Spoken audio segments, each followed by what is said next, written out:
So a lot of the times when I do these presentations, sometimes you've been listening to many presentations about this and you want to walk away with a couple of tips. We did this one specifically recently for manufacturers, but I'm showing it here today because it really rings true for any industry. So 5 security tips for manufacturers that will prevent expensive downtime. But like I said, it's really 5 cybersecurity tips for anyone. Number 1, keep your network and operating system software up to date.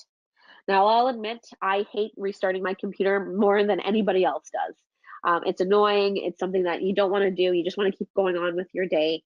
But if you get that pop-up message that you should be restarting your computer because you need to update your network or your applications or your software, just do it.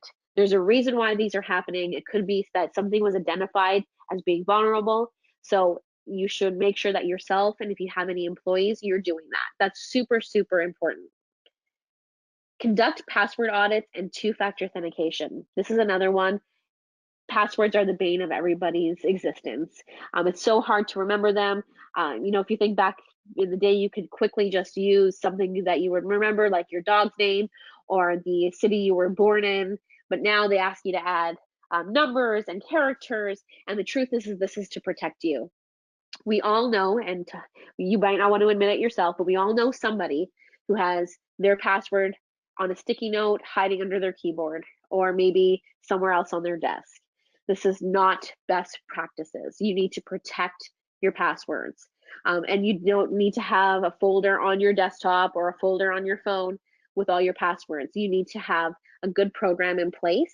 And two-factor authentication is probably something you recognize with your bank, where maybe you try to online bank and you'll say that they're going to send you a text with a code to make sure that's you.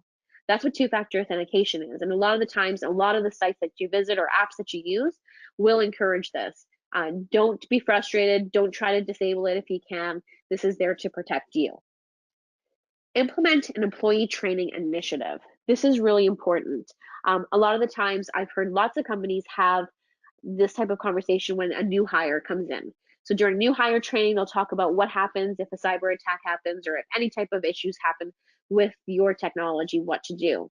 But if anybody's been a new hire in the recent years, you'll know that you are inundated and flooded with lots and lots of information. You are more than likely to forget what happens. And if something goes wrong, let's say you get that cyber attack. So on a Monday morning, you come in, you grab a coffee, you go to your computer, you see that dreaded red message that says you have ransomware. If you don't know what to do, chances are, what do we all do when there's an issue with our computer? We restart. So chances is that person will restart the computer and it comes up again. They'll do a couple of things. Maybe they'll run over to the guy that sits on the other side of the office that seems to be really good with computers and kind of my friend and ask him to help out.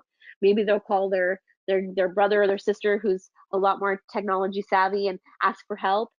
Maybe they'll hide under their desk all day. Maybe they'll ask to go home sick. They don't know what to do and they're scared and they're embarrassed. So if there is no initiative on what to do, they will just run and hide. So you definitely need to have something in place. Backup critical files. Again, coming from data, this is something we truly believe in and we feel like it's super important. So if something does go wrong, whether it is a cyber attack, whether it is a natural disaster, you can get your data back up and running as soon as possible. Develop and document a cyber attack recovery plan. So if there is a fire alarm or a smoke alarm that goes off in the office, everybody knows that they have to go down the west stairs and meet in the parking lot by the big maple tree. You need to do the same thing when it comes to your cyber attack. If something were to happen, you need to develop and document a plan that this is what you do. Like I said, you need to contact, let's say, the folks over at Twinstate Technologies, or maybe you have somebody in site that you can contact, but you need to have that plan in place.